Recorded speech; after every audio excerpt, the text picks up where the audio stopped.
Terima kasih Pak Mel. Tepuk tangan buat Tuhan.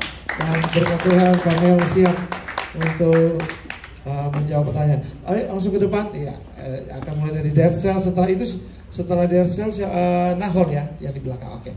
Ya, jadi nanti siap-siap aja. Tapi akan silakan.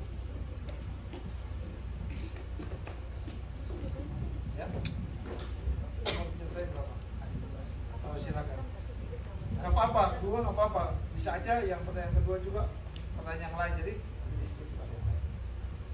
Shalom Bapak. Salam, nama siapa? Nama Dersel. Dersel Ya. Come on Dersel. Jadi pertanyaan itu ada dua, tapi kayak saya tanya satu saya sudah pas sebelumnya. Pertanyaan tuh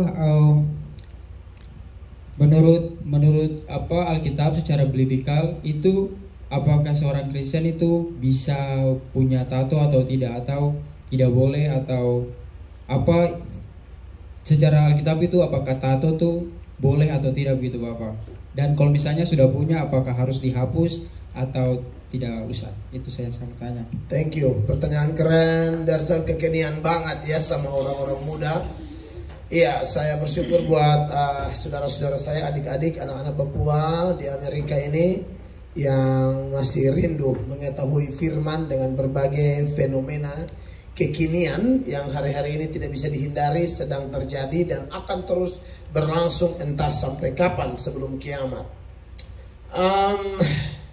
Ya, ini pro kontra ya. Saya melihat ada juga pastor atau pendeta-pendeta yang mereka bilang, oh nggak apa-apa segala macam. Kalau Anda bilang boleh atau tidak, ya maka prinsip Kristen itu kan begini. Ada 3 hal perbuatan kita itu yang bisa berkenan kepada Tuhan. Ya, ada 3 penentu perbuatan kita itu diterima oleh Tuhan, berkenan kepada Tuhan atau tidak. Dan memang selama hidup ini kan kita berusaha berkenan kepada Tuhan. Amin. Kalau tidak berkenan kepada Tuhan ya berarti kita di ruang sebelah, grup yang dikuasai setan. Berkenan kepada Tuhan itu harus memenuhi 3 syarat. Yang pertama, kalau buat apapun harus berdasarkan iman. Ya, harus berdasarkan iman. Tanpa iman bikin apapun menjadi dosa. Roma 14 ayat 23 itu menjelaskan itu. Sampai detail-detail, hal-hal sepele, hal-hal remeh, makan, minum dan lain sebagainya, itu harus dengan iman. Ya, perhatikan ayat ini. Tetapi barang siapa yang bimbang kalau ia makan, ia telah dihukum, karena ia tidak melakukannya berdasarkan iman. Dan segala sesuatu yang tidak berdasarkan iman adalah dosa. Segala sesuatu yang tidak berdasarkan iman adalah dosa. Nah, kalau itu dikaitkan dengan tato, coba pikirkan, adakah orang bertato, saya mau gambar dengan iman ini. Dia mesti pikirkan itu misalnya. Saya pikir kebanyakan orang bertato mereka tidak pikirkan iman di situ. Sedangkan Alkitab berkata harus dengan iman. Begitu ya. Dan iman ini kepada Tuhan. Tuhan yang mana? Tuhan yang kudus, Tuhan yang suci. Dalam nama Tuhan Yesus yang menjadikan kita menurut gambar dan rupanya.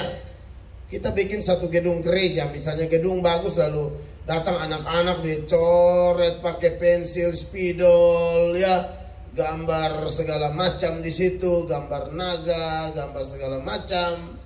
Ya, saya pikir itu tentu hanya tembok aja tidak berkenan, apalagi kalau kulit manusia. Begitu, itu harus dipikirkan. Yang kedua, bahwa perbuatan kita itu berkenan kepada Tuhan atau tidak, itu harus dengan dasar kasih.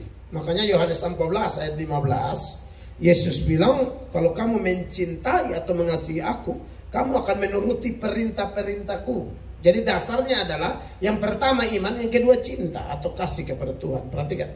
Jikalau kamu mengasihi aku, kamu akan menuruti segala perintahku. Mengasihi Tuhan berarti menuruti segala perintah. Ringkasan kasih itu kepada Allah, kepada sesama, dan kepada diri sendiri. Kasihilah sesamamu seperti diri sendiri. Jadi seringkali orang hanya memikirkan mengasihi Allah, mengasihi sesama, tapi tidak mengasihi diri. Tato itu bikin diri berdarah-darah. Sakitnya minta ampun tato itu. Darah-darah, dan itu seperti sedang menyiksa diri. Saya tidak mau pakai ayat yang di perjanjian lama menore-nore tubuh, itu kurang pas. Saya jawab suka begini. Ya, itu menyakiti diri loh.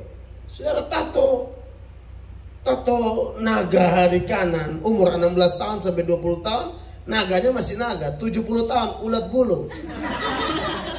Itu naga sudah kisut. Bukan naga, ulat bulu. Ada yang tato mawar 3 di sini, ya masih umur belasan, 20, udah oma-oma, anak korek. Tahu korek api itu? Mawarnya udah nyusut ke anak korek 3. Jadi, saya pikir orang tato itu dia tidak mengasihi diri. Ya, orang alasan seni pun lu harus pikirkan seni itu bagaimana. Mengasihi Tuhan atau tidak mengasihi. Seni juga harus dilihat secara standar firman Allah. Dan yang ketiga adalah, yang pertama iman, yang kedua kasih kepada Tuhan, yang ketiga harus memuliakan Allah. Makanya 1 Korintus 10 ayat 31 dia tegaskan di sana, segala sesuatu yang kamu buat harus mempermuliakan nama Tuhan. Sekarang pikirkan, tato apa yang mempermuliakan nama Tuhan? Gak ada. Itu hanya kesenangan pribadi seseorang aja, mau gagah-gagahan kayak gitu ya. Saya lihat satu pemimpin pujian dulu tidak ada tato, sekarang ada tato salib. Sudah begitu salibnya miring di sini. Itu bukan salib Yesus, itu penjahat di sebelah Yesus punya salib. Maksudnya gini loh, ini apa? Lu mau pertontonkan apa? Oh menjangkau jiwa, Roh Kudus bukan kita. Gak usah pakai metode aneh-aneh melawan firman. Perhatikan 1 Korintus 10 ayat 13. 31. 1 Korintus 10 ayat 31.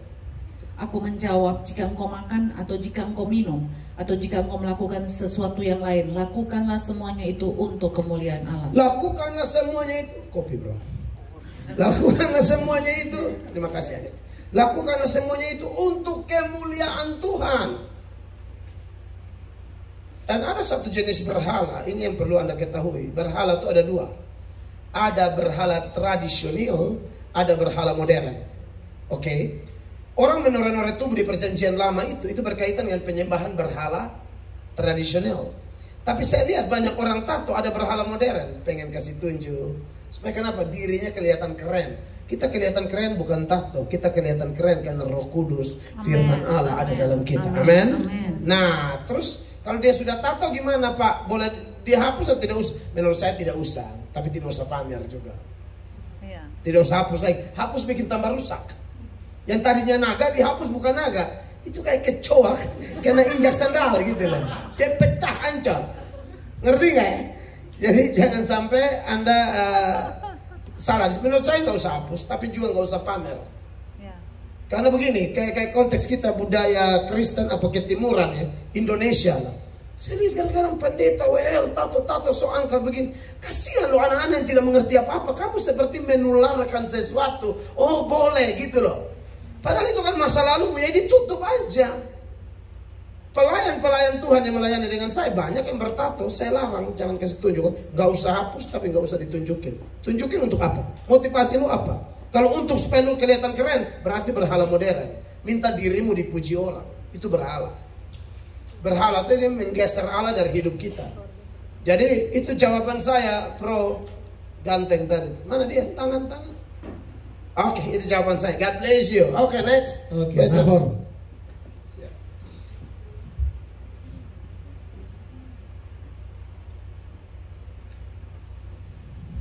Silakan, Bro. Halo Bapak. Ya, Om nama Nahor. Ya, Nahor bagaimana? Baik, ah? Iya, baik.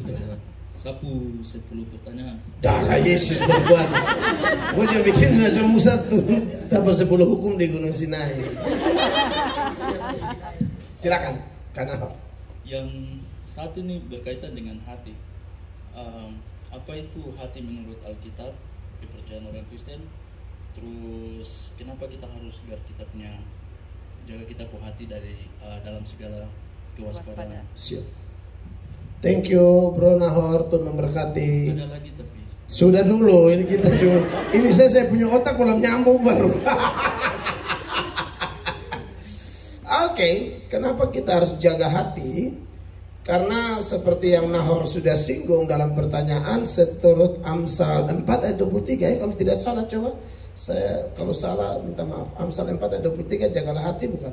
Silakan. Jagalah hatimu dengan segala kewaspadaan, karena dari situlah terpancar kehidupan. Jagalah hati dengan segala kewaspadaan, karena dari situlah terpancar seluruh kehidupan. Artinya kalau kenapa hati itu begitu penting dan seperti apa Tuhan melihat hati, sepenting apa Tuhan melihat hati, karena ini menentukan. Kalau di sini bersih, maka manifestasi kehidupan yang keluar baik kata-kata, pikiran, perilaku itu pasti sesuai dengan yang di dalam. Karena di bagian lain Tuhan Yesus bilang bahwa dalam Markus 7 ya, mulai ayat 21, di sana dikatakan bahwa ada banyak kekotoran di hati. Itu yang membuat orang kemudian membunuh, mencuri, berzina, sombong, bebal, dan lain sebagainya. Perhatikan ayat-ayat ini. Sebab dari hati orang timbul segala pikiran jahat, Betul. percabulan, pencurian, pembunuhan, persinahan, keserakahan, kejahatan, kelicikan, hawa nafsu, iri hati, hujat, kesombongan, kebebalan. Semua hal-hal jahat ini timbul dari dalam dan menajiskan orang. Jadi kalau Anda bilang betapa penting hati, hati sangat penting karena berkaitan dengan manifestasi kehidupan kita. Ya. Hati kalau bicara organ tubuh kan ada hatinya. Tetapi kalau bicara hati dalam konteks Kristen bicara tentang satu sentral di mana dari dalamnya muncul buah-buah kehidupan kita. Begitu Pak Nahor. Nah menarik bahwa setelah Yesus memberi informasi ini ya, bahwa dari situ tuh muncul semua kekotoran-kekotoran. Itu Ibu Gembala sudah baca ayat 21-22 ya? Sampai 23. Iya. Keluar semua yang kotor-kotor. Maka di bagian lain Yesus bilang, kalau yang hati kotor ya modelnya kayak begini. Tapi kalau hati suci, nah di situ dia bisa melihat Allah. Makanya Matius 5 ayat 8 itu salah satu ucapan bahagia. Dia berkata demikian. Berbahagialah orang yang suci hatinya, karena mereka akan melihat Allah. Kalau hati kotor tidak akan melihat Allah. Apa definisi melihat Allah? Melihat Allah di sini artinya bukan melihat kasat mata. Ada orang yang mengaku dia bisa lihat Tuhan. Apalagi kami di persekutuan doa di NTT, tutup mata sedikit, aduh Yesus, aduh dapat lihat Yesus gendong domba. Saya bilang kau bukan lihat Yesus, kau terlalu banyak lihat kalender. Karena di NTT itu kan ada kalender. Cari dana kalender bulan Maret, Yesus gendong domba. Dia tanya itu domba siapa? Itu domba kau. Kalau lepas suka masuk got, makanya harus gendong. Begitu. Tanya lagi itu domba siapa? Ya lu lah. Ya kan, nah melihat bukan seperti itu. Melihat artinya nanti kalau melihat dalam arti tertentu, nanti kita masuk surga kita akan face to face dengan Tuhan Yesus. Tetapi pengertian Matius 5 ayat 8 dan ada ayat yang lain yang mengatakan tanpa kekudusan orang tidak bisa melihat Allah. Pengertian melihat Allah artinya dimanapun dia berada, mau di Amerika, di Papua, di LA, di New York, dia tuh bisa merasakan kehadiran Allah. Dia merasakan bahwa Immanuel, God is with us. Itu benar-benar nyata dalam hidupnya. Jadi dia bukan hanya omong Allah, ini samar-samar, hanya baca Alkitab, tulisan semata. Enggak, dia merasakan, aku tidak pernah sendiri. Dia tahu Tuhan ada, dia tahu malaikat berjaga-jaga di atas kehidupannya, sekeliling hidupnya. Ya, astronot atau lebih tepat kosmonot Yuri Shofet. Namanya Yuri Gagarin. Pernah dengar Yuri Gagarin? Dulu kita masih SD nama Yuri Gagarin. Itu Yuri Gagarin. Itu orang yang injak kaki di bulan. Sebelum kosmonot Amerika injak kaki, dia sudah duluan. Waktu pulang ke bumi, waduh, dia kan ateis. Dia tidak percaya adanya Allah. Lalu waktu pulang ke bumi, wah orang mewawancarai dia. Seorang wartawan wawancara dia, bagaimana begini-begini. Di bulan bagaimana? Dia komentar begini. Saya sudah sampai bulan. Saya lihat kiri kanan, neraka tidak ada. Sorga tidak ada. Artinya Tuhan tidak ada. Ya namanya juga ateis. Dia tidak mempercayai adanya Allah. Ya, lalu seorang pendeta karena baca tulisannya, pendeta balas tulisan. Waktu itu belum ada internet, YouTube, jadi bisa komentar orang. Kan saya sering komentar. Kalau yang salah-salah saya komentar dengan penuh hormat. Berharap jangan menyesatkan orang. Ajaranmu tidak alkitabiah. Kita ini mati-matian ajar firman, jangan ajar yang aneh-aneh gitu lah. Nah, dulu gak ada. Jadi yang ada tuh koran. Itu pendeta balas di koran. Hei, kau tidak lihat apa-apa karena kau tetap ada dalam itu pesawat dan lu pakai O2. Coba tadi lu lapas, lu langsung lihat neraka. neraka dan sorga itu dimensinya dimensi kekekalan, bukan dimensi kasat mata. Itu bermakna rohani, itu negeri rohani. Hanya orang yang melihat Allah, hati suci, dia yakin sorga ada. Hanya orang yang hati suci mempercayai janji Yesus yang berkata, di rumah Bapakku banyak tempat, aku pergi menyediakan tempat. Kalau sudah beres, aku datang jemput kamu, supaya di mana aku berada, di situ kamu berada. Amin. Nah, jadi kalau orang tidak suci hati, dia tidak ngerti. Jim Irwin, kosmonot Uni Soviet, injak kaki di bulan, dia langsung menyembah Allah karena dia rasa kehadiran Allah. Lihat tuh, beda kan? Orang yang ateis dengan orang percaya yang sudah disucikan hatinya, pasti dia merasakan kehadiran Allah. Nah, menjadi pertanyaan sekarang, bagaimana supaya hati seseorang yang sudah kotor ini bisa menjadi suci? Karena pada prinsipnya semua keturunan orang berdosa hatinya pasti kotor. Bandingkan dengan Titus 1 ayat 15. Titus 1 ayat 15 memberi keterangan ini. Hati, akal budi, hati nurani semua kotor, kecuali disucikan ya. Bagi orang suci semuanya suci, tetapi bagi orang najis dan bagi orang tidak beriman, suatu pun tidak ada yang suci. Suatu pun tidak ada yang suci, karena baik akal maupun suara hati mereka najis. Baik akal maupun suara hati mereka najis. Nah, hati jenis ini harus disucikan. Bagaimana cara menyucikannya? Yang pertama, harus beriman kepada Yesus. Itu cara pertama, hati yang kotor-kotor itu dibersihkan. Bandingkan dengan Kisah Para Rasul pasal 15 ayatnya yang ke-9 ya. Kisah 15 ayat 9 firman Allah bilang begini. Dan ia sama sekali tidak mengadakan perbedaan antara kita dengan mereka, sesudah ia menyucikan hati mereka oleh iman. Sesudah ia menyucikan hati mereka oleh apa? Iman. Iman yang dimaksud sini iman kepada Tuhan Yesus. Ya, kalau kita bandingkan lagi dengan Ibrani pasal 9 mulai 13-14, di sini penulis Ibrani kontraskan antara penyucian yang terjadi dalam ritual Yudaisme atau tata ibadahnya orang Yahudi, sembelih korban, itu menyucikannya hanya sementara dan lahiriah. Tapi darah Yesus itu menyucikan betul-betul bersih hati-hati kita yang kotor, yang tadi Yesus ngomong di Markus 7 ayat 21 sampai 23 itu dibersihkan dimulai dengan kita menerima Yesus sebagai Tuhan dan Juru Selamat. Perhatikan ayat ini. Sebab jika darah domba jantan dan darah lembu jantan dan percikan abu lembu muda menguduskan mereka yang najis, sehingga mereka disucikan secara lahiriah. Secara lahiriah saja, itu ritual Yudaisme. Tetapi lebihnya darah Kristus yang oleh roh yang kekal telah mempersembahkan dirinya sendiri kepada Allah sebagai persembahan yang tak bercacat, akan menyucikan hati nurani kita dari perbuatan-perbuatan yang sia-sia, supaya kita dapat beribadah kepada Allah yang hidup. Dan masih ada banyak ayat, tapi saya pikir yang lain Anda catat saja di Ibrani pasal 10 ayat 19 sampai 22. Tidak usah baca lagi, itu pesannya sama, bahwa kita punya hati yang kotor itu dibersihkan. Jadi Anda dan saya tidak bisa membersihkan hati kita dengan usaha kita. Acting berbuat baik nggak bisa. Masalahnya harus di akarnya, itu hati, sentral hidup. Itu harus beriman kepada Yesus. Makanya banyak orang munafik, sok bikin baik, pakai jubah putih, kelihatan seperti seorang rohaniwan. Hatimu kotor. Kalau kau tidak percaya Yesus, hatimu tidak akan bersih. Apakah sudah stop di sini beriman? Tidak. Sudah beriman, hati dibersihkan, tetapi kita masih menjalani hidup ini. Kadang-kadang bisa lagi terkontaminasi. Maka itu perlu jaga dengan firman Allah tadi. Harus baca firman.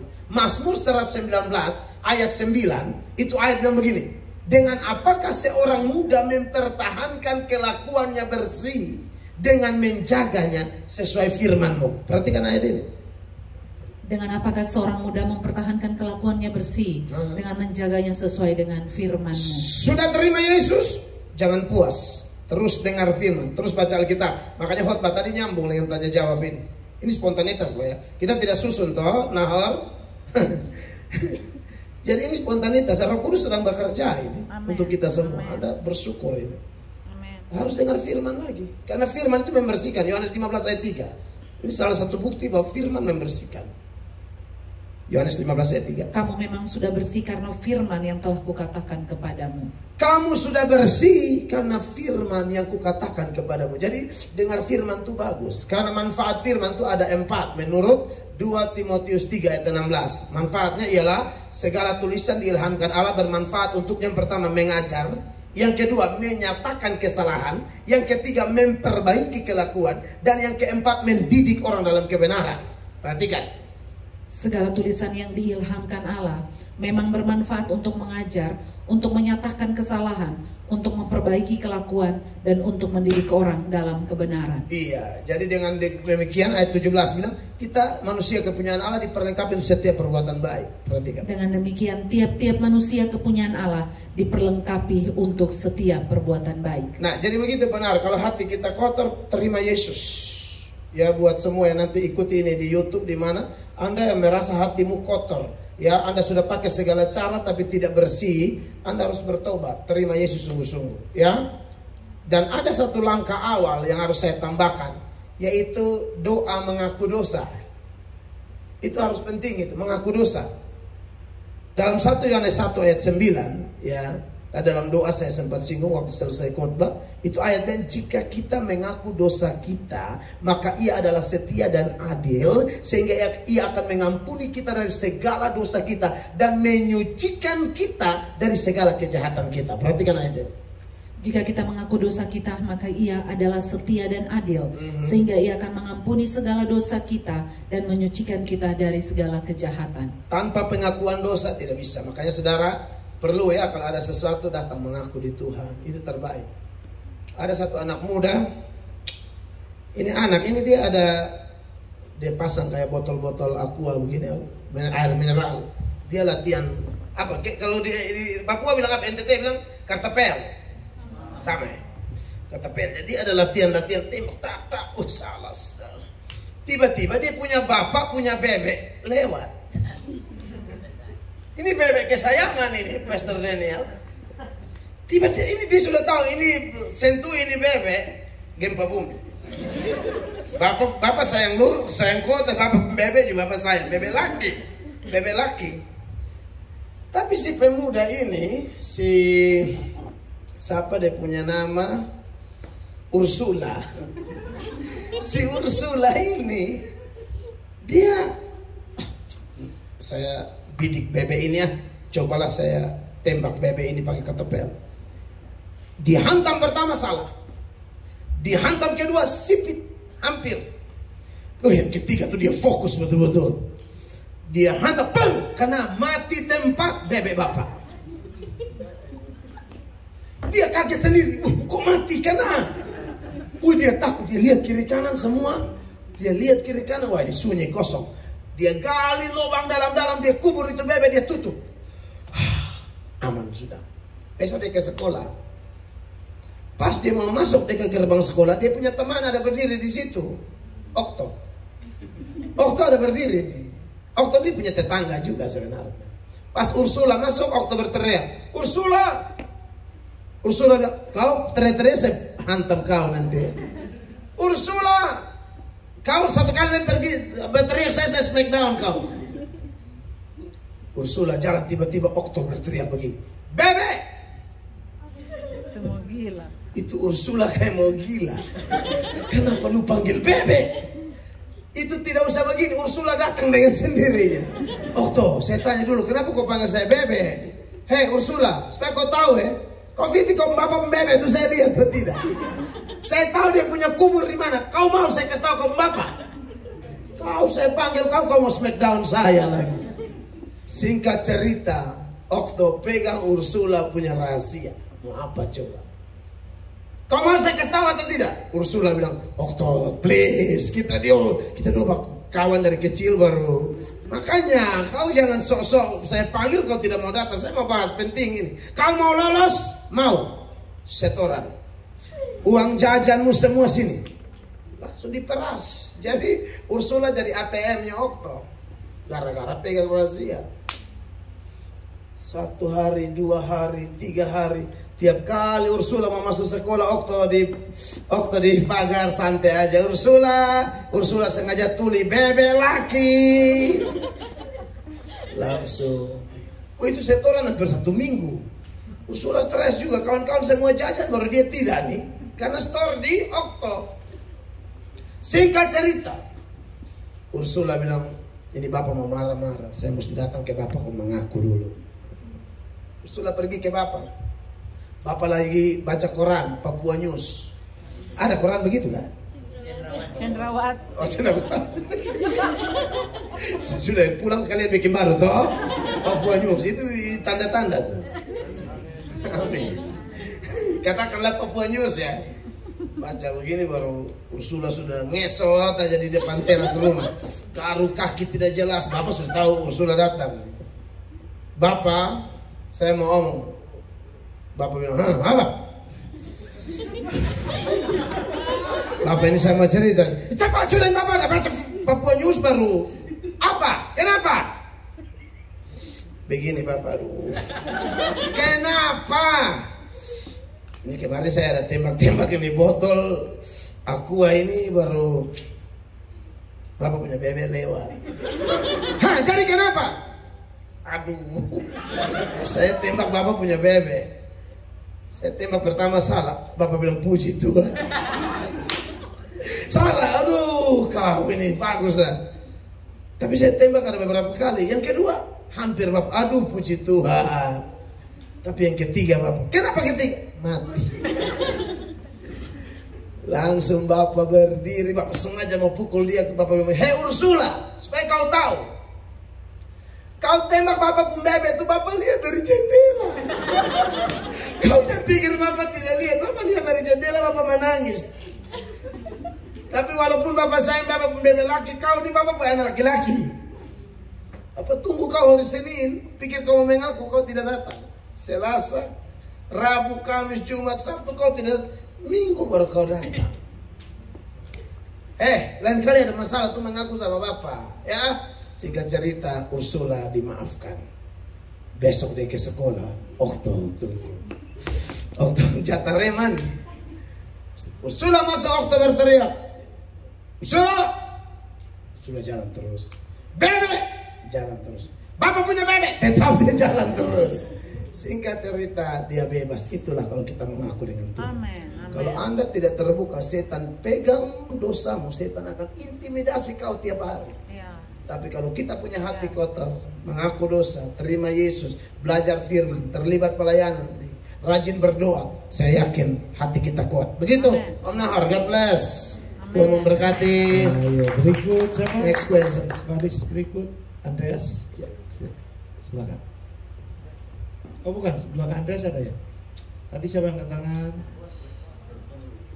Oh, macam-macam dulu. Oke, perempuan siapa ya? Oke, silakan Ana. Di sana. Silakan Ana. Tapi Ana, ini orang mau lihat kau di sini, jadi tetap di sini saja. Silakan Kak. Oke, perkenalkan nama saya Ana. Iya Ana. Jadi pertanyaannya tuh, kemana orang-orang Kristen atau orang-orang yang sudah meninggal pergi? Kemanakah orang-orang yang sudah meninggal pergi? Oke. Terima kasih. Ada anak-anakannya, Pastor. Jadi kayak misalnya biasa di Papua ada yang kayak misalnya hari itu orangnya meninggal, terus malamnya biasa ada yang bilang, oh dia baru datang ke saya, atau kayak roh-roh apa, arwah gitu. Jadi itu betul-betul memang dorang atau? Siap. Oke, good. Ada pertanyaan bagus. Tepuk tangan buat Ana dulu. Iya, di dalam doktrin Kristen ada yang namanya intermediate state. Intermediate state itu adalah kemanakah orang mati pergi setelah mati dan sebelum kebangkitan. Itu namanya intermediate state. Pandangannya macam-macam.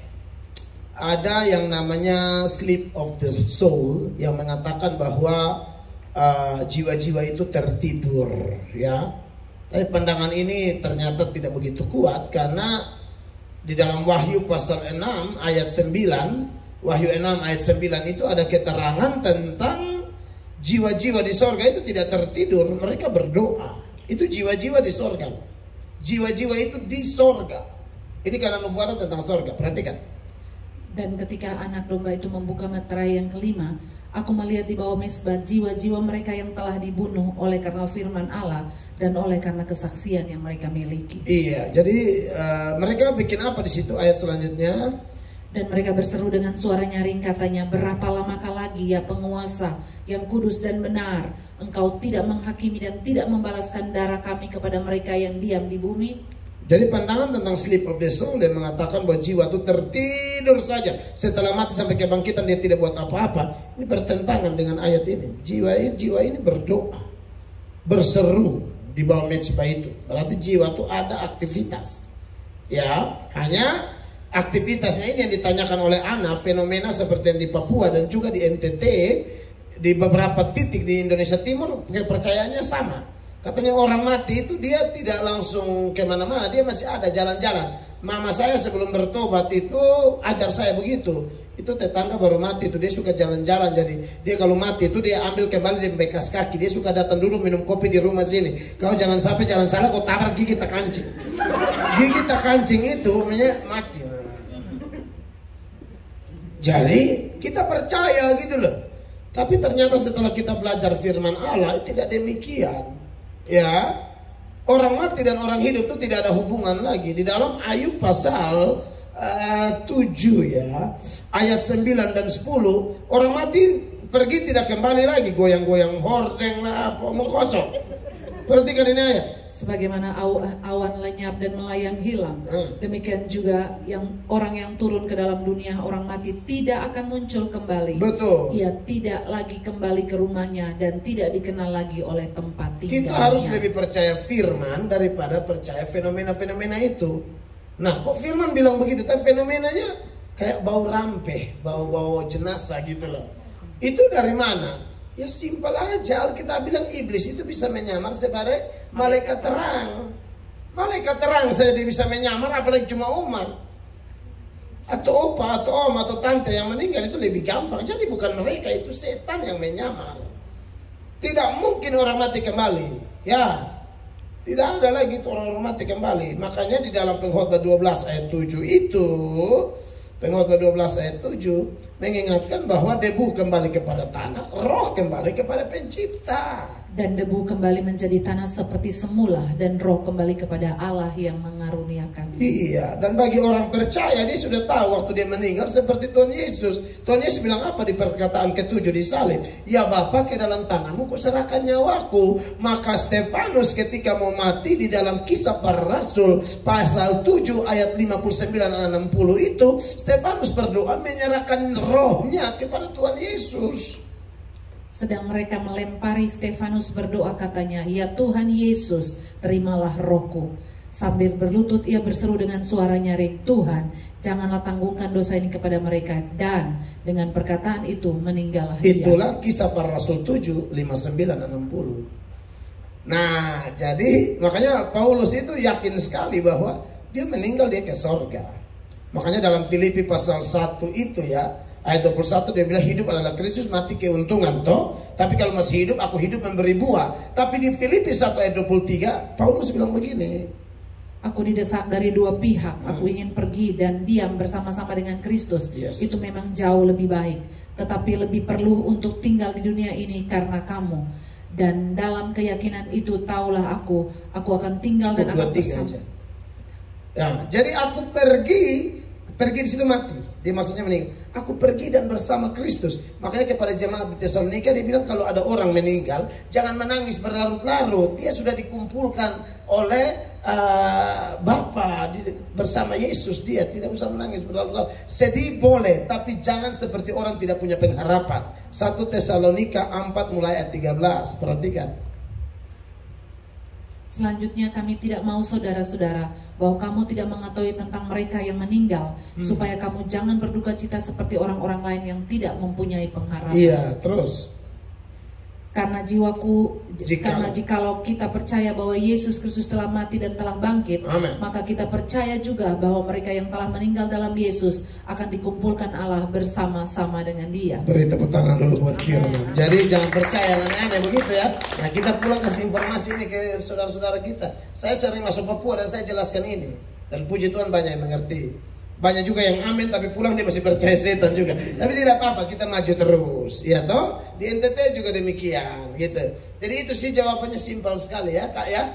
Jadi begitu. Itu jawaban saya. Tuhan memberkati. Ya, berikut Andreas ya, silakan. Oh masih pikir. Oh, masih pikir. Tadi siap? Oke, silakan. Pasir. Keren. Kalian ini memang luar biasa. Luar biasa bikin pusing saya itu maksudnya ya. Silakan Pak. Nama siapa? Nama Pater. Pater.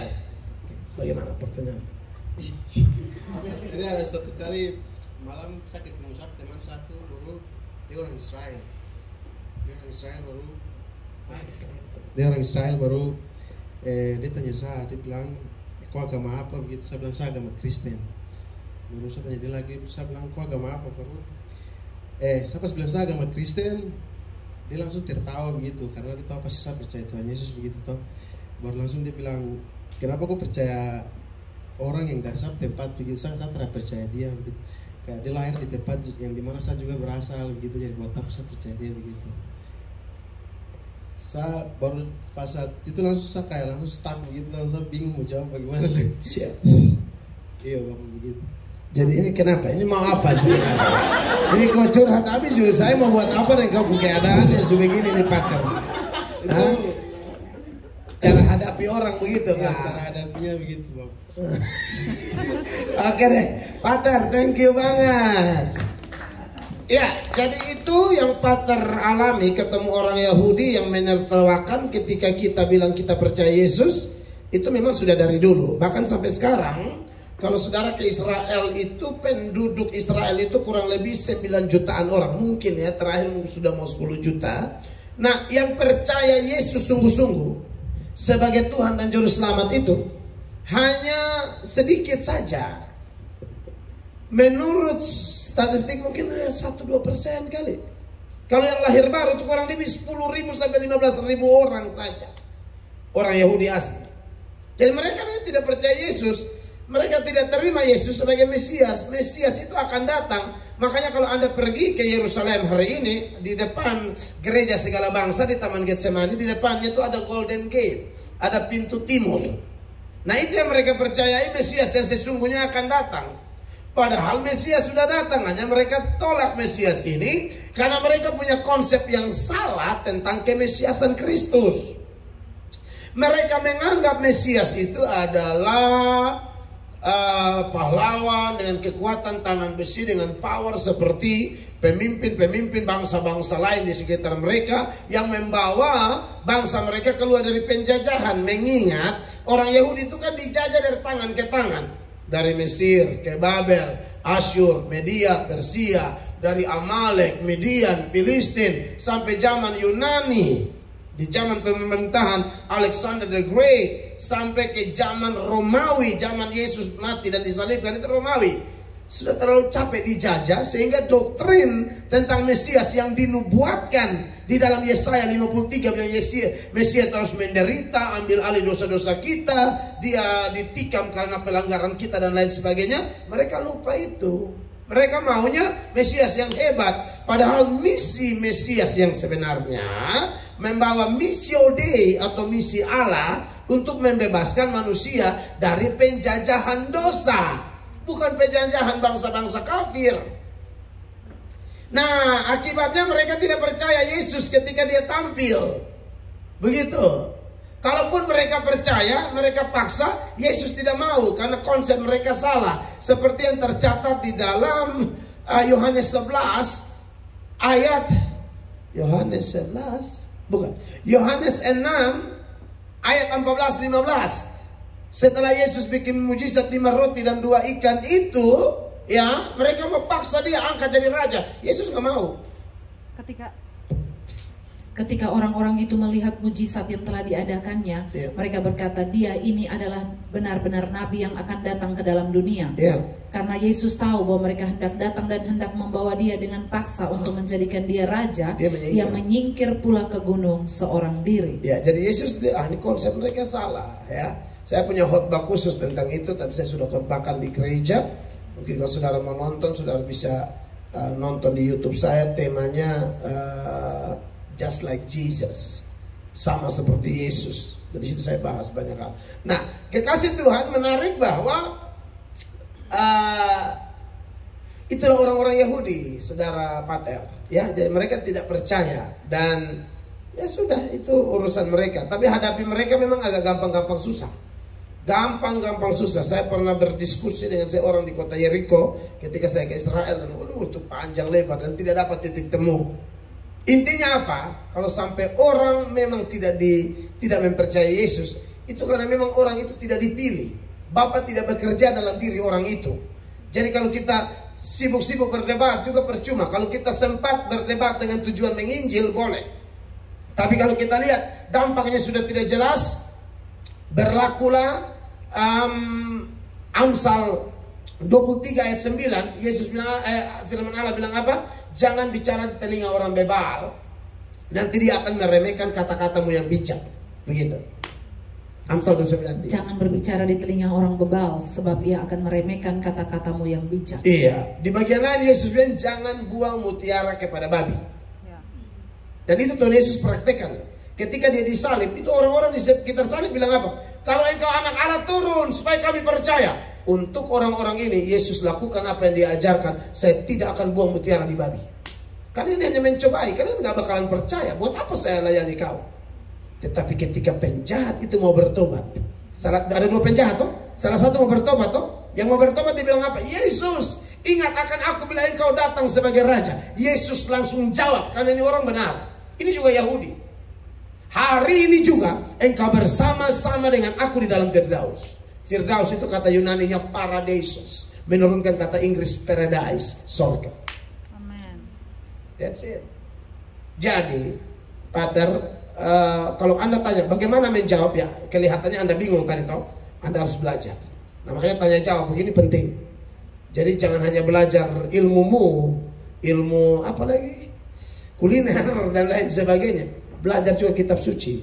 Karena orang akan bertanya kepada kita dan kita harus mempertanggungjawabkan apa yang kita percayai. Amen. Seperti yang Petrus katakan dalam 1 Petrus pasal 3 ayat 15. Petrus bilang, kamu harus bertanggungjawabkan dengan penuh hormat.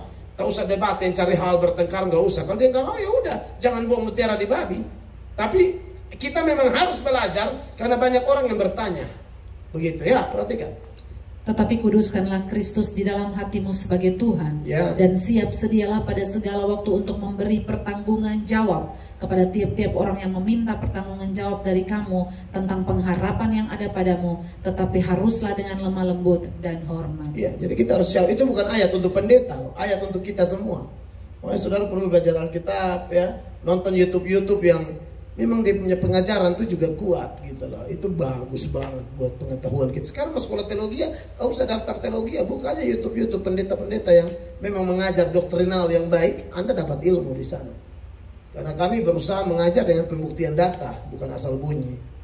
Gitu-gitu. Jadi belajar untuk bisa menjawab. Tapi kalau sudah belajar dan bisa menjawab dan dia tidak terima, memang dia tidak dipilih Allah. Karena tidak mungkin orang bisa percaya kalau dia tidak ditarik oleh Bapa, seperti yang dikatakan oleh Yesus dalam Yohanes 6 ayat 44. Yohanes 6 ayat 44, Yesus bilang, tidak ada seorang pun dapat datang kepadaku kalau ia tidak ditarik oleh Bapa. Orang itu tidak ditarik, makanya dia tetap tidak percaya sampai mati. Tidak ada seorang pun yang dapat datang kepadaku jikalau ia tidak ditarik oleh Bapa yang mengutus aku, dan ia akan kubangkitkan pada akhir zaman. Begitu ya, Pater ya, Tuhan berkati. Next. Oke, next, Bevi. Selapan yang kalian belum lapar kita mainkan terus. Shalom semua, shalom Bapak. Ini nama siapa? Oh, siapa nama Bevi? Bevi, silakan Bevi. Sebab satu pertanyaan satu tapi kayak panjang juga jadi. Coba ringkas. Pokoknya jangan curhat, ini bukan sesi konseling pranikah ya. Sebab saya punya, aduh kenapa siap ya? Saya pertanyaan ini mengenai 5 hubungan penting yang Bapak telah sampaikan. Siap. Tentang hubungan dengan Tuhan. Salah satunya Bapak mention tentang baca Alkitab. Di sini saya pertanyaan, bagaimana cara membaca Alkitab yang baik dan benar? Sebab kita sebagai anak muda kita kebanyakan jatuh dan bangun. Jadi bagaimana untuk kita mempertahankan kita konsentrasi dan supaya tidak stabil begitu. Jadi saya butuh Bapak pandangan untuk bagaimana supaya kita anak-anak muda untuk mempertahankan kita tetap terus konsisten dalam membaca Alkitab. Siap, Bevi, makasih banyak pertanyaan keren. Beri tepuk tangan dulu buat pertanyaan bagus. Jadi dia mengamati benar bahwa khotbah saya 5 hubungan yang mempengaruhi supaya kita berhasil. Hubungan dengan orang tua, mentor, teman bergaul, pasangan hidup, dan paling penting adalah Tuhan. Dan ketika bicara tentang Tuhan, saya seberangkan tadi salah satunya adalah baca Alkitab. Karena waktu baca Alkitab itu Tuhan bicara dengan kita. Dan Bevi bilang, bagaimana nih kita orang muda nih kadang-kadang jatuh bangun tidak stabil. Bagaimana supaya jadi stabil? Alkitab adalah satu alat dalam tangan Tuhan yang bisa membuat kita stabil. Tapi bagaimana cara baca Alkitab yang betul-betul Alkitab itu berdampak dalam hidup kita? Yang pertama, sebelum baca Alkitab, berdoa minta ampun dosa dulu. Karena Alkitab ini firman Allah. Kita ini kan tidak tahu, kadang-kadang kita salah. Ada orang yang sudah tidak cukuplah minta ampun satu kali. Tidak bisa begitu. Tidak bisa begitu. Saudara baca baik-baik, pelajari doa Bapa kami itu. Ya, dia bilang minta roti kami setiap hari, atau daily bread, right? Setiap hari. Kalau makanan rohani, makanan jasmani boleh minta tiap hari. Kebutuhan rohani boleh minta tiap hari. Karena kita biasa salah ngomong, salah itu bukan minta ampun untuk masuk surga, bukan. Hidup ini kalau kotor nanti kita tidak merasakan apa-apa. Ya, Yesaya 59 ayat 1 dan 2 mengatakan bukan tangan Tuhan kurang panjang atau telinga Tuhan kurang tajam, tapi apa yang menyebabkan Tuhan bersembunyi? Perhatikan ayat ini. Sesungguhnya tangan Tuhan tidak kurang panjang untuk menyelamatkan, dan pendengarannya tidak kurang tajam untuk mendengar. Betul. Tetapi yang merupakan pemisah antara kamu dan Allahmu ialah segala kejahatanmu, dan yang membuat dia menyembunyikan diri terhadap kamu sehingga ia tidak mendengar ialah segala dosamu. Iya, jadi yang pertama, Devi, sebelum baca Alkitab, Tuhan ampuni dosa hamba. Kalau apalagi Anda menyadari mungkin dosa maki kah, apakah, minta maaf. Kadang-kadang mata kita lihat film porno kah, itu bisa minta ampun.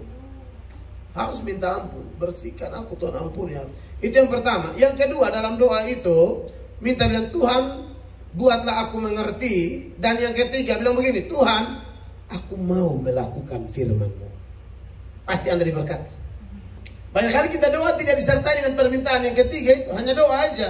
Kita kan doa bukan hanya baca firman, bukan hanya untuk tahu. Aku mau melakukan, itu Roh Kudus bantu. Amen. Minta ampun dosa, minta mengerti, dan minta Tuhan aku mau melakukan. Percaya deh kita bisa. Amen. Lakukan itu sungguh-sungguh. Kalau belum berhasil, lakukan lagi, terus menerus. Itu juga tidak 1-2 kali, latih terus. Alkitab berkata latihan badan itu terbatas gunanya. Dalam 1 Timotius 4 ayat 8 itu kan, latihan badani terbatas gunanya, tapi ibadah berguna dalam segala hal. Ya, perhatikan ayat ini. Latihan badani terbatas gunanya, tetapi ibadah berguna dalam segala hal, karena mengandung janji baik untuk hidup ini maupun hidup yang akan datang. Untuk sesuatu yang terbatas gunanya saja, orang mati-matian, lari pagi, jalan pagi. Lihat tuh atlet-atlet sepak bola teman saya tuh, Yabes, anak-anak Papua tuh hebat-hebat dari Persipura tuh. Itu mereka disiplin gila-gilaan. Padahal itu terbatas itu. Bukan tidak ada guna tapi terbatas. Batasnya ya lubang kubur. Atau sudah tua, kau mau gocek apa lagi? Bola datang kau gaang-gaang, ini Parkinson. Iya kan? Bola lewat, pange-pange bola lewat. Iya kan? Nah, yang latihan model begitu, yang orang fisik, Boas Salosa dan kawan-kawan, Yabes segala macam, terbatas. Tapi untuk yang namanya doa, baca Alkitab, semua yang berkaitan dengan eusebia atau kesalehan, juga di dalamnya ada ibadah, itu tidak ada batas, dia sampai kekal. Amen. Jadi itu dilatih terus. Begitu, Saudara Bevi ya. Iya, bless. Berikut Ada Marike.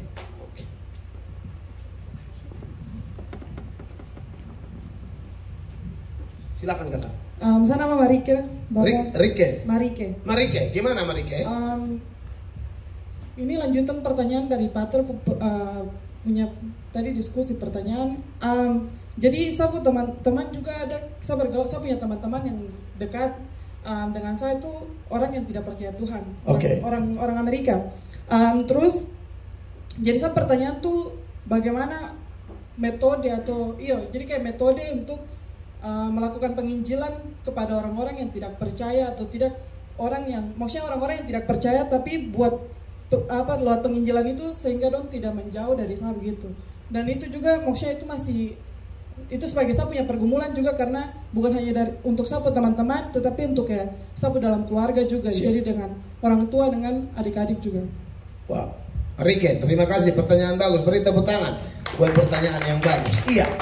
Jadi begini, teman-teman semua, apa yang ditanyakan Marike, yang dihadapi oleh Pater juga, kita ini kan bahwa orang percaya itu harus tahu amanat agung atau the Great Commission.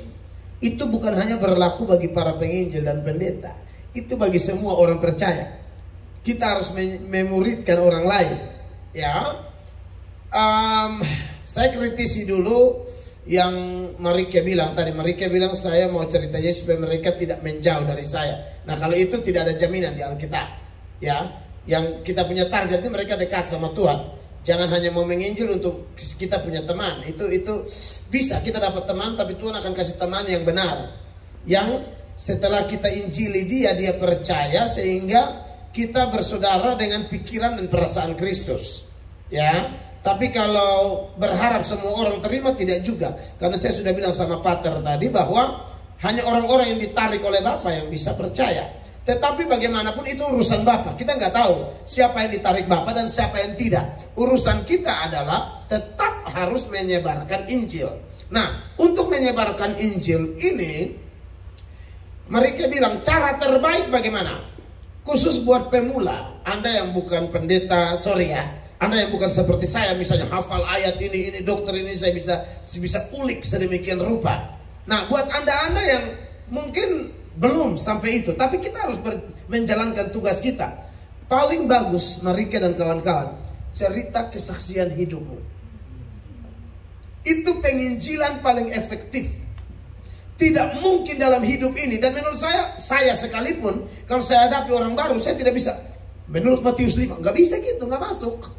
Saya cerita bagaimana dulu saya anak nakal, orang tua saya susah, saya dianiaya, tapi saya bisa ampuni orang. Orang nggak butuh terlalu banyak ayat di awal-awal pertemuan itu. Nanti kalau sudah level kayak begini, karena Anda semua orang Kristen, Anda perlu dilengkapi dengan begini supaya Anda lebih kuat. Tapi hadapi orang baru, Anda tidak usah repot-repot bermain ayat apa segala macam.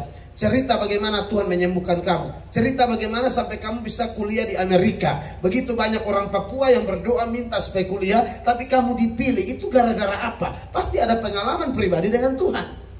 Share seperti itu. Dan sebelum melakukan itu, saya sarankan berdoa. Tuhan, saya akan ketemu teman ini, dia keras sekali, atau keluarga, papa, mama, kakak, adik ini keras sekali.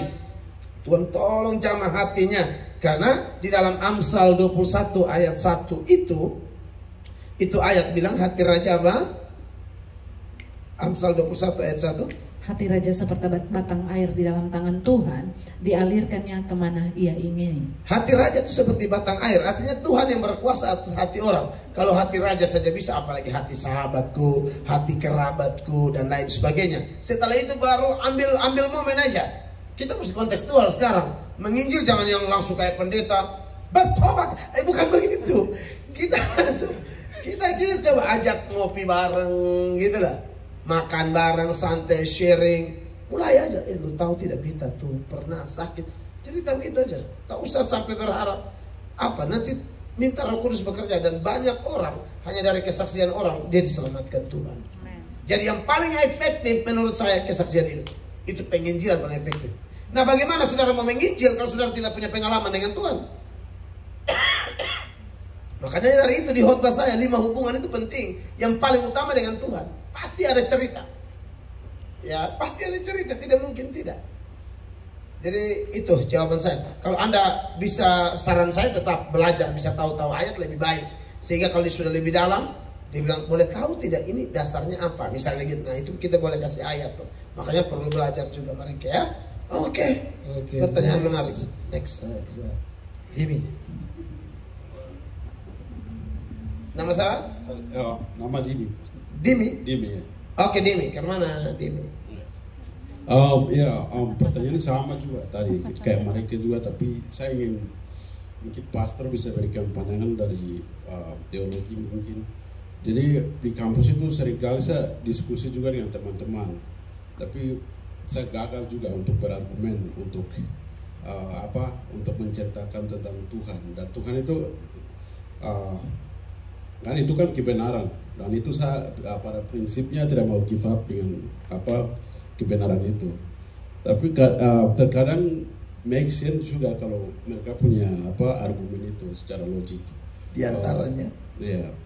Jadi untuk bagaimana saya bisa meyakinkan mereka, mungkin dari ayat-ayat saya bisa doakan, tapi saya ingin mungkin pastor bisa share dari teologinya bagaimana itu saya bisa jelaskan.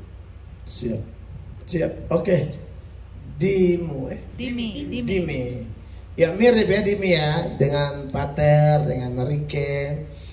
Iya bahwa betul kita rindu ya orang mengenal Tuhan itu, dan itu hati luar biasa tuh Dimi. Orang kita mesti punya hati begitu. Hanya sekali lagi saya tegaskan untuk bisa itu ya kita memang harus kuat, punya komitmen, memberi waktu dari sekarang. Kalau Dimi sudah punya kerinduan begitu, memberi waktu ya. Dimi, saya pikir internet ini sekarang luar biasa ya. Internet luar biasa, tetapi ya itu seperti yang kita sudah jelaskan. Apalah artinya banyak belajar kalau tanpa kepenuhan Roh Kudus. Roh Kudus itu yang bantu orang menjelaskan segala sesuatu. Kalau tidak susah juga. Kadang-kadang kita give up atau kita takut begitu loh. Kadang-kadang ada orang tuh yang dia ada yang berani tapi pengetahuannya kurang. Ada yang pengetahuannya banyak tapi tidak berani. Makanya Paulus itu pernah doa minta jemaat di Efesus dalam Efesus 6 ayat 18-19. Paulus bilang tolong doa buat semua orang kudus, tapi doa buat aku juga supaya waktu aku mengeluarkan kata-kata aku bicara dengan berani, tapi yang aku bicara itu kebenaran. Jangan berani tapi kebodohan. Banyak orang berdebat, kelihatan pintar ngomong padahal isinya hancur. Maka harus berdoa seperti yang Paulus lakukan ini, Pak Dini. Dalam segala doa dan permohonan, berdoalah setiap waktu di dalam roh dan berjaga-jagalah dalam doamu itu dengan permohonan yang tak putus-putusnya untuk segala orang kudus. Juga untuk aku supaya kepadaku jika aku membuka mulutku dikaruniakan perkataan yang benar, agar dengan keberanian aku memberitakan rahasia Injil. Dikaruniakan perkataan yang benar, agar apa? Dengan berani, keberanian. Benar berani. Jadi itu juga doa kita, Saudara Dimi. Ya, bahwa Anda harus banyak berdoa dengan Tuhan dulu. Banyak. Kan tadi saya sudah jelaskan di khotbah toh, baca Alkitab itu Tuhan omong dengan kita. Oke, berdoa kita ngomong dengan Tuhan. Waktu kita bersaksi, termasuk berdebat atau berkhotbah, itu kan ngomong tentang Tuhan. Menjadi celaka atau fatal dan tidak ada hasil, kita ngomong tentang Tuhan, tapi kita tidak pernah ngomong dengan Tuhan. Itu kita tidak dipenuhi Roh Kudus, kita hanya beragama. Istilah orang karismatik bilang roh agamawinya kuat sekali. Kita tidak mau roh agamawi. Saya lihat banyak kita di Timur, NTT, Papua, tidak pernah baca Alkitab, tidak pernah berdoa. Tapi kalau omong Tuhan bahkan pas mabok loh. Itu yang Petrus bilang itu kok tidak. Anda lihat itu. Mereka tidak ada hubungan dengan Tuhan. Dan yang model begini sia-sia bro. Maka dari itu perkuat dulu kaki-kakinya. Kaki-kakinya apa? Baca Alkitab rajin. Kalau ada bingung ya ikutilah saya sebenarnya channel atau website Kristen banyak Pak. Klik aja. Tuhan udah keluar. Tapi hidup kita harus beres. Saya lihat banyak orang juga belajar tapi tidak bertobat. Akhirnya dia hanya untuk debat sampai bertengkar, mau berantem. Kristen tidak begitu. Kita tidak memenangkan orang dengan berantem begitu. Kita bukan agama kadrun. Kita agama kasih. Makanya jawab dengan penuh kelemah lembutan. Bukan ngotot-ngototan. Ya bro ya. Jadi perkuat kaki-kakinya. Doa, baca Alkitab, cari tahu, tanya, rasa, lapar dan haus dan Tuhan kerjakan dalam diri Anda. Dan minta keberanian untuk sampai ke kebenaran. Ini paket lengkap. God bless bro. Iya. Next, Karten. Oke. Silakan. Shalom Bapak. Shalom. Saya nama Kartens. Ya Kartens. Saya pertanyaan ini ada kaitannya juga dengan Anda punya pertanyaan, tapi ini mengenai apa akhir zaman atau penghakiman. Siap. Jadi kayak Bapak tadi khotbah juga Bapak bilang kayak apa nanti Tuhan datang kedua kali terus yang mati dibangkitkan dan dihakimi sama-sama dengan yang hidup gitu. Jadi kayak yang saya pertanyaan itu orang mati ini kemana begitu yang sudah mati? sama seperti anak. Terus kalau orang-orang yang tidak sempat dengar firman Tuhan, apakah dong punya kesempatan lagi untuk dengar tentang firman Tuhan? Siap. Terima kasih Kartens. Ini pertanyaannya kuat secara teologi dalam. Oke, begini Kartens. Kalau ini memang agak beda, saya mengerti perbedaannya ya. Kalau yang Ana tanya tadi berkaitan dengan roh-roh gentayangan, seperti kepercayaan turun-temurun di mana-mana. Tapi yang Anda tanyakan ini ialah orang mati ini kan nanti dibangkitkan untuk dihakimi. Tapi sebelum itu dia kemana gitu, ya toh? Oke. Jadi perlu saya tegaskan di sini. Memang ini jarang disampaikan. Kalau kita belajar Alkitab, sebenarnya penghakiman itu ada dua. Ada penghakiman pribadi dan ada penghakiman umum. Ulang ya. Ada penghakiman pribadi dan penghakiman umum. Penghakiman pribadi terjadi saat orang itu meninggal, Kartens dan teman-teman. Saat orang itu meninggal, dia hidup, dia mati cuma satu kali, setelah itu langsung dihakimi. Itu nama penghakiman pribadi. Dasar ayatnya di mana? Ibrani 9 ayat 27. Ibrani 9 ayat 27. Dan sama seperti manusia ditetapkan untuk mati hanya satu kali saja, dan sesudah itu dihakimi. Iya. Jadi saya contohkan ya, ada orang-orang tuh yang sudah mati, tapi mereka langsung dihakimi. Kalau yang percaya langsung ke surga, seperti penjahat di sebelah Yesus, atau seperti Paulus, dan mereka yakin sekali mereka ke surga kan? Itu orang-orang beriman begitu. Tapi bagaimana dengan orang yang tidak beriman? Mereka langsung ke neraka saat itu. Mana bukti datanya? Bandingkan dengan Yudas. Yudas itu cuma satu pasal, ayatnya yang ke-7. Ini orang-orang Sodom dan Gomora. Perhatikan ayat-ayat ini. Mereka di mana? Sama seperti Sodom dan Gomora dan kota-kota sekitarnya, yang dengan cara yang sama melakukan percabulan dan mengejar kepuasan-kepuasan yang tak wajar, ya, telah menanggung siksaan api kekal sebagai peringatan kepada semua orang. Ada yang mengatakan bahwa api di sini adalah api Sodom dan Gomora, tapi persoalannya api Sodom dan Gomora itu tidak kekal. Dia bumi hanguskan Sodom dan Gomora dan sekitarnya pada waktu itu, tapi apinya mati lagi. Kalau yang Yudas catat ini api kekal. Api kekal hanya merujuk kepada satu api, neraka. Right? Karena saya sudah khotbah tadi, surga kekal, neraka kekal. Maka api kekal itu neraka. Lalu ayat ini mengatakan bukan mereka itu akan disiksa, bukan, telah. Baca ulang.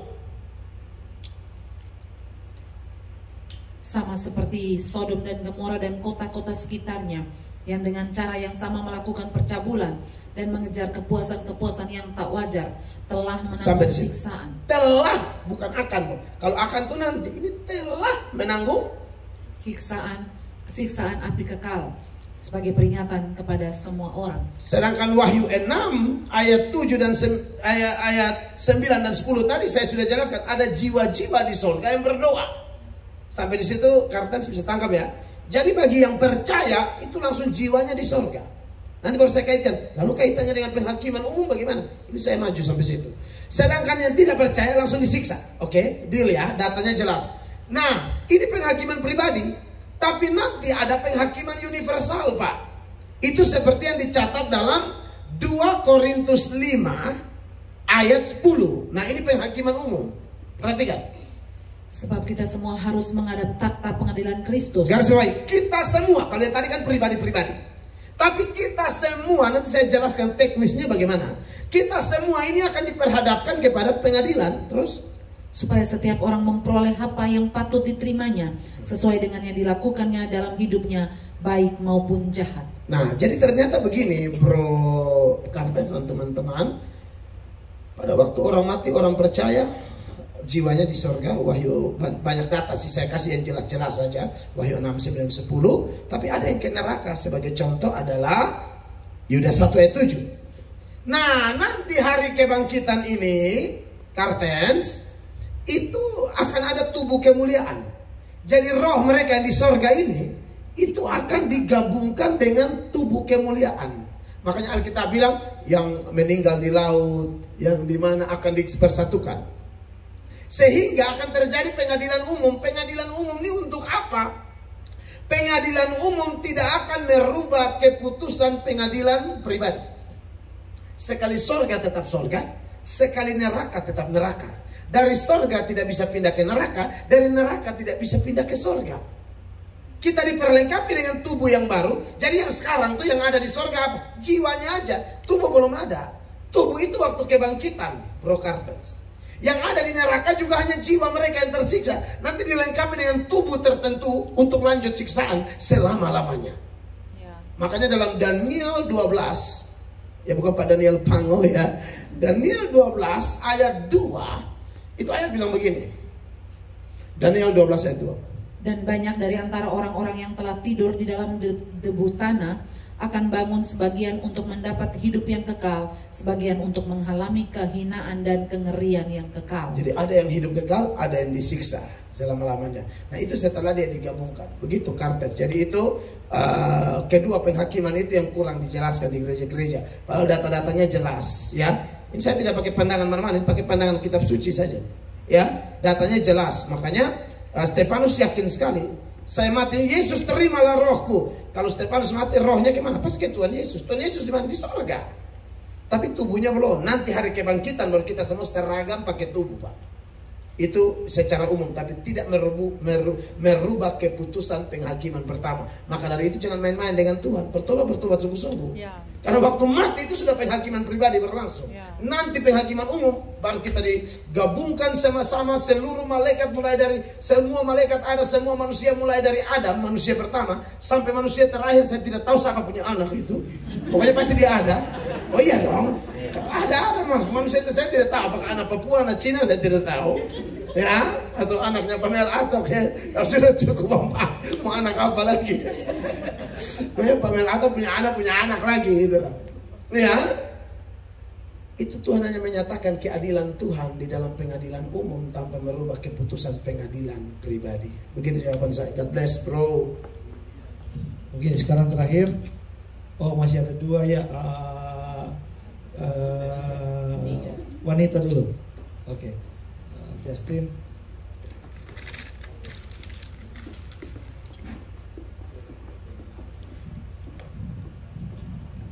Oke, nama siapa? Halo, selamat malam. Nama saya Justin. Oke, Justin Bieber. Ya, Justin, gimana Justin? Ini beranak juga dari bawah penjelasan pas Bapak jawab Pater punya pertanyaan. Siap. Tentang yang dipilih. Jadi saya pertanyaan ada dua. Kapan yang dipilih, terpilih, dan juga apa penebusan dosa oleh kematian Yesus di kayu salib itu untuk menebus semua, atau limirit yang dipilih untuk bersama-sama dengan Allah, atau untuk yang tidak dipilih. Begitu. Wow, thank you. Pertanyaan yang bikin pusing ya. Beri tepuk tangan. Oke, aduh ini keren banget nih ya. Yang pertama, ada orang yang dipilih, itu sudah jelas. Tapi menjadi pertanyaannya adalah kapan mereka dipilih. Yang dipilih ini, itu dipilih sebelum dunia dijadikan. Sebelum dunia dijadikan. Efesus 1 ayat 4 dan 5 cukuplah. Ya, itu sudah dipilih sebelum dunia dijadikan. Efesus 4 ayat 4 dan 5. Efesus 1 ayat 4 dan 5. Sebab di dalam Dia Allah telah memilih kita sebelum dunia dijadikan, supaya kita kudus dan tak bercacat di hadapan-Nya. Dalam kasih Ia telah menentukan kita dari semula oleh Yesus Kristus untuk menjadi anak-anak-Nya sesuai dengan kerelaan kehendak. Sebelum langit dan bumi dipilih, Tuhan sudah pilih Justin. Nanti suatu saat kamu akan percaya Yesus. Ya, entah percaya Yesusnya melalui penginjilan, orang tua memang dari kecil sudah bimbing. Saya, istri, Marike, Pater, Cartens, kita percaya Yesus itu bukan karena kita hebat atau pengkhotbahnya hebat, tidak. Tuhan sudah tetapkan, lalu Tuhan bikin satu cerita, oh nanti kau bertobat gara-gara ini. Begitu. Makanya Paulus di bagian lain, Paulus bilang, aku menanam, Apolos menyiram pertumbuhan Allah. Tidak ada pendeta hebat. Saya tidak percaya saya bisa mempertobatkan orang. Saya tabur benih, saya nanti kelihatan yang dipilih Tuhan itu dia akan percaya. Amen. Dia akan percaya. Nah yang tidak percaya itu tidak dipilih. Sejak kapan dia juga tidak dipilih, nanti saya kasih tahu. Ada itu ayatnya. Jadi sejak kapan orang dipilih? Sebelum dunia dijadikan. Titik. Ya. Kalau ada orang percaya Yesus, itu karena memang Bapa yang buat dia percaya. Saya tunjukkan beberapa data. Misalnya Yohanes 6 ayat 37. Itu ayat yang begini. Semua yang diberikan Bapa kepadaku akan datang kepadaku. Dan barang siapa datang kepadaku, ia tidak akan kubuang. Coba baca. Semua yang diberikan Bapa kepadaku akan datang kepadaku, dan barang siapa datang kepadaku, ia tidak akan kubuang. Jadi kalau Justin bisa datang kepada Tuhan, Justin itu sudah dipilih. Makanya Bapa yang bawa Justin kepada Yesus. Lalu mengaku, Yesus, aku menerima engkau sebagai Tuhan. Itu karena Tuhan pilih. Walaupun ceritanya tentang mendengar khotbah, sakit sembuh atau apapun, Tuhan yang pilih. Sampai situ ngerti ya? Jadi tidak ada orang yang bisa bertobat dengan sendirinya. Ini perlu diketahui. Sehingga kami pendeta ini tidak bisa menyombongkan diri. Tapi kami harus kerja. Karena kami tidak tahu. Siapa yang dipilih? Seperti kalau kita khotbah begini. Kalau orang dipilih Tuhan, hatinya akan terbuka. Tapi orang tidak dipilih, saya khotbah sampai mati pun tertutup dia. Tertutup. Kisah para Rasul 16 ayat 14. Itu ada seorang perempuan nama Lydia. Lydia itu dengar khotbah Paulus, dia perhatikan sungguh-sungguh. Bukan karena Paulusnya jago diurapi segala macam, bukan menurut saya. Itu sudah faktor berikut. Tapi faktor utama, memang Tuhan buka hatinya dia sehingga dia perhatikan pengajaran atau khotbah Paulus. Perhatikan. Seorang dari perempuan-perempuan itu yang bernama Lydia turut mendengarkan. Ia seorang penjual kain ungu dari kota Tiatira yang beribadah kepada Allah. Tuhan membuka hatinya sehingga ia memperhatikan apa yang dikatakan oleh Paulus. Tuhan membuka hatinya. Jadi kalau saudara dengar tadi, Anda perhatikan apa dikatakan Pamela Atok, Tuhan buka hati Anda. Saya tidak bisa buka hati Anda. Tidak bisa. Gitu ya. Jadi itu makanya kita lihat kalau orang-orang datang ke gereja, saya menangis bersyukur itu karena saya tahu Tuhan itu bekerja tarik dia gitu loh. Ada kita telepon sampai telepon mati, kita pikir masih hidup, ngomong-ngomong sudah mati ternyata. Sampai orangnya juga sudah mati, tidak datang. Handphone dari orang-orang sekaligus mati.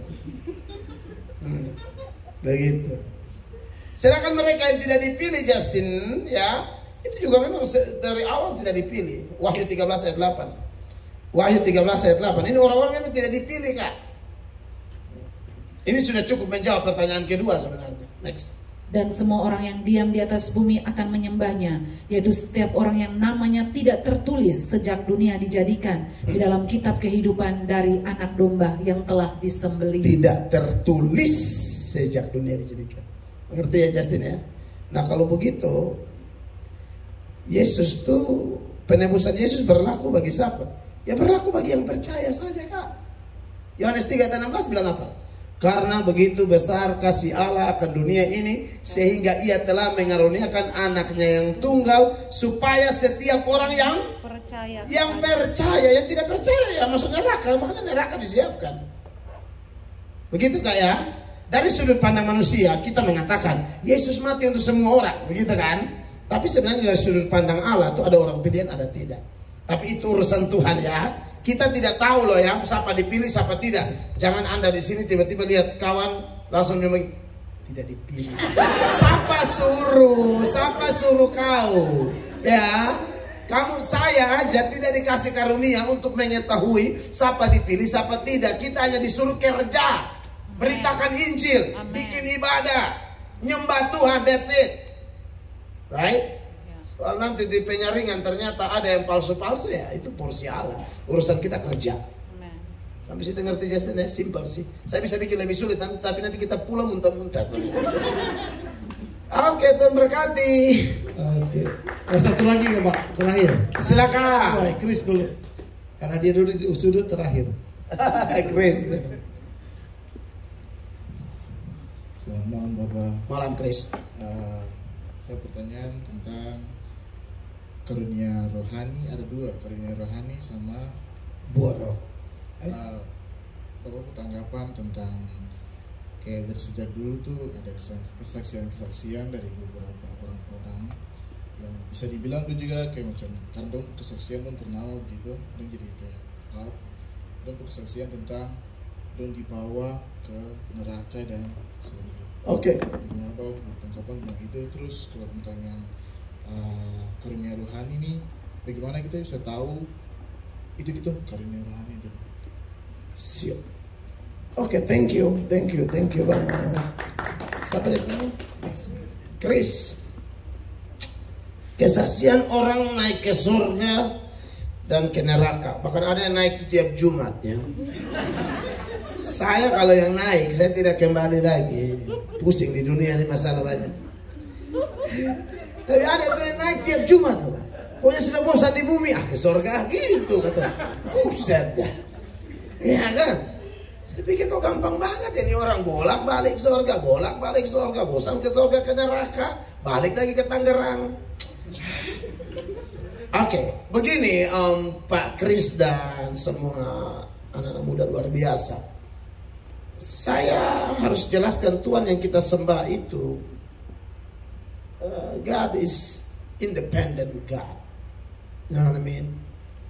Dia tuh Allah yang berdaulat gitu loh. Dia independen, dia bebas melakukan apapun. Tidak ada yang bisa membatasi dia. Amin. Jadi kalau Chris bilang bisa tidak atau bagaimana? Kalau ada orang bisa aja Tuhan bisa bawa pengalaman rohani, rohnya ke surga, bisa. Tapi kan segala sesuatu ini kan kita uji dengan kitab suci, saudara Chris. Karena sesat atau tidaknya seseorang dalam hal apapun, pengajaran, perilaku, pengalaman pribadi dan sebagainya, alat ukurnya adalah firman. Karena Yesus bilang orang itu sesat karena tidak ngerti firman. Seperti yang tercatat di Matius 22 ayat 29. Matius 22 ayat 29.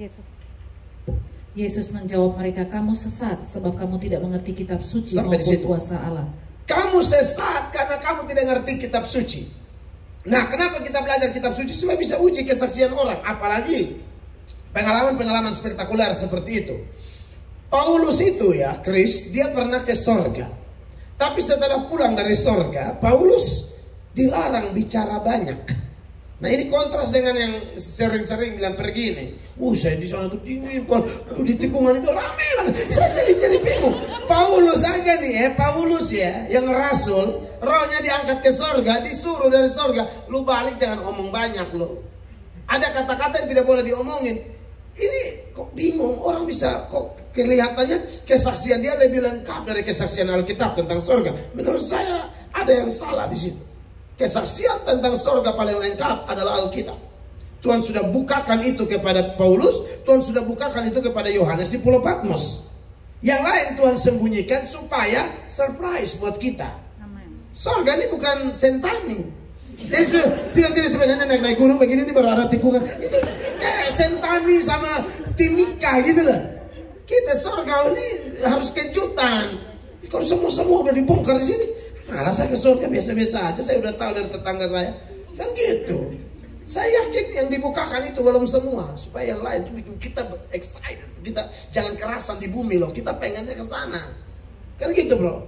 Makanya dalam 2 Korintus 12 itu ya, ayat 2 sampai seterusnya, ini pengalaman pribadi Paulus, tapi dia pakai seolah-olah orang lain, padahal dia ini hamba Tuhan rendah hati. Perhatikan. Aku tahu tentang seorang Kristen 14 tahun yang lampau. Entah di dalam tubuh aku tidak tahu, entah di luar tubuh aku tidak tahu. Allah yang mengetahuinya. Orang itu tiba-tiba diangkat ke tingkat yang ketiga dari sorga. Aku juga sampai di sini saya perlu jelaskan sebelum Anda bertanya. Tingkat ketiga itu maksudnya apa? Apakah surga itu ada 3 tingkatan? Ini pandangan orang Yahudi, ya. Tingkat pertama itu yang atmosfer, yang kedua itu di atasnya, yang ketiga itu tempat tinggal Bapa. Makanya kalau kata surga itu dari kata Yunani itu dia pakai kata ya sama dengan kata langit, Shamayim kalau Ibrani. Lalu kata Yunaninya juga sama pengertiannya. Nah, jadi tingkat ketiga itu adalah tempat di mana Allah ada. Itu maksudnya ya.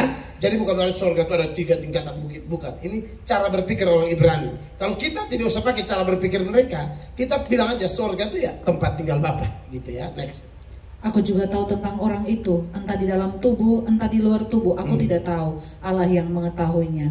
Ia tiba-tiba diangkat ke Firdaus, dan ia mendengar kata-kata yang tak terkatakan. Kata-kata yang tak terkatakan. Dan yang tidak boleh diucapkan manusia. Itu tuh kalau orang sudah ke surga, bukan datang cerita soal mau gue, tahu nggak di surga tuh ngeri. Saya tidak percaya begitu.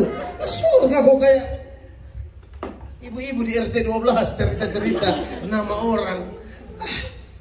Dia tidak percaya itu ya. Jadi bro, filter aja. Saya contohkan yang Alkitabiah. Saudara cari sendiri, saya tidak mau ngomong nama orang untuk kali ini. Walaupun biasa saya ngomong nama orang, tapi kali ini saya tidak mau ya, supaya damai tetap memenuhi kita di bumi ini. Kan ada yang kesaksian, saya ke neraka. Kan surga neraka tadi kan. Di neraka itu saya lihat setan tusuk-tusuk orang pakai trisula. Setan cabik-cabik orang. Sekarang mari kita uji.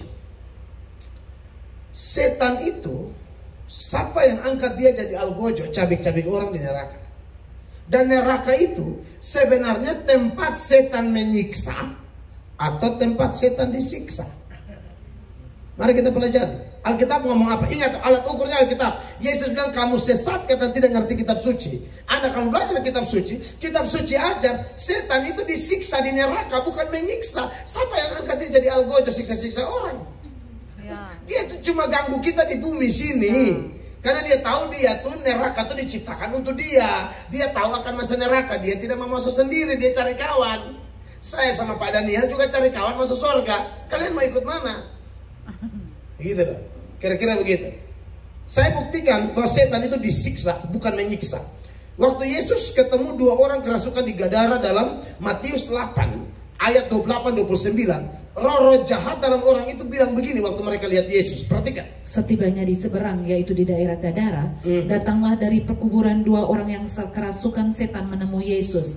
Mereka sangat berbahaya sehingga tidak ada seorang pun yang berani melalui jalan itu. Lalu setan-setan itu bilang apa waktu lihat anak Allah yang maha tinggi? Dan mereka itu pun berteriak katanya, apa urusanmu dengan kami, hai anak Allah? Adakah engkau kemari untuk menyiksa kami sebelum waktunya? Adakah engkau kemari untuk apa? Menyiksa kami sebelum waktunya. Waktunya kapan? Nanti di akhir zaman.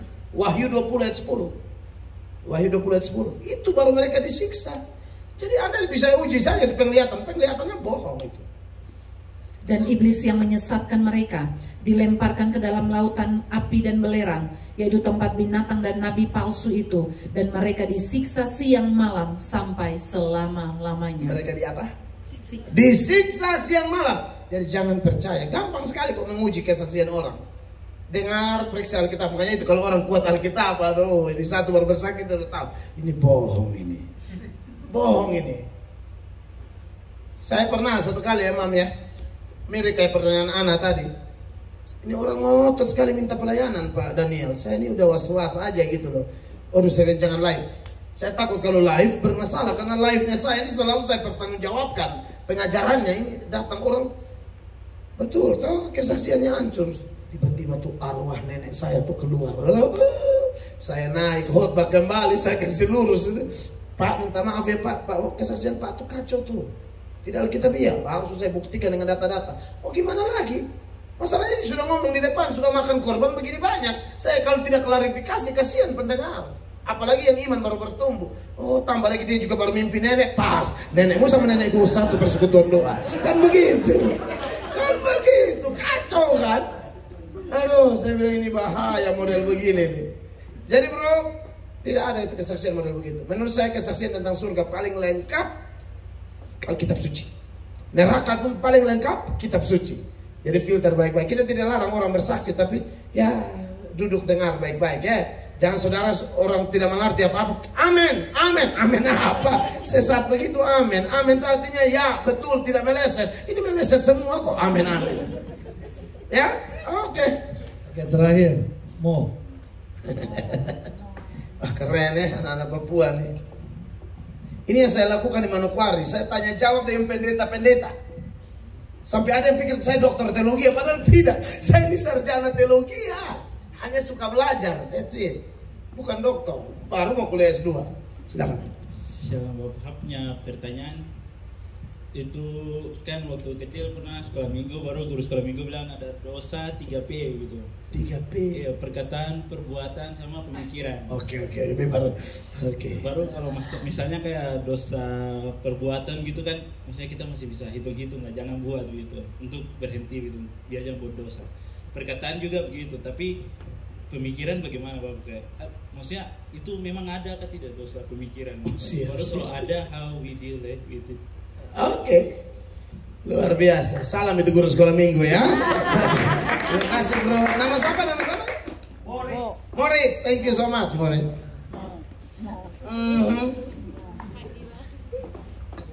Ini yang terakhir ya. Betul, kalau bilang 3P itu saya baru dengar tadi itu betul. Perkataan, perbuatan, dan pikiran. Kata si Moritz, kalau perkataan kita bisa hitung-hitung lalu hapus. Perbuatan juga begitu ya. Tapi pikiran bagaimana? Jadi begini, yang menghapus dosa Moritz bukan kita, pasti Tuhan. Amin. Akumulasi dari semua itu, perkataan, perbuatan, pikiran, itu hanya dibersihkan oleh Tuhan saja. Betul bahwa pikiran-pikiran kotor itu banyak ya.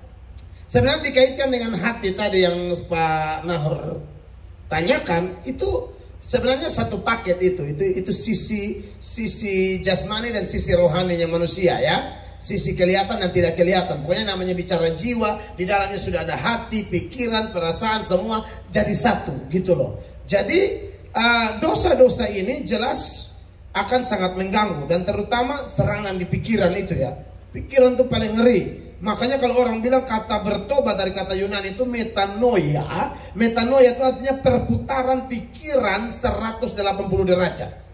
Ya, dulu ke sana, sekarang dia balik ke sana. Dulu dalam barisan panjang menuju neraka dengan pikiran-pikiran yang terkutuk, sekarang dia balik ke surga. Itu 180. Tapi ada yang bilang bertobat bukan 180, 360. Jadi kumat kembali ya. Dia kembali 360 jadi kembali ke sana. Nah, berkaitan dengan pikiran-pikiran terkutuk itu, memang perkataan maupun perilaku itu dimulai dari sana. Hati dan pikiran itu paket lengkap. Ya, dari situ itu muncul segala sesuatu. Nah, penyebabnya adalah dosa. Dan dosa itu adalah melawan Tuhan. Itu arti sederhana dari dosa.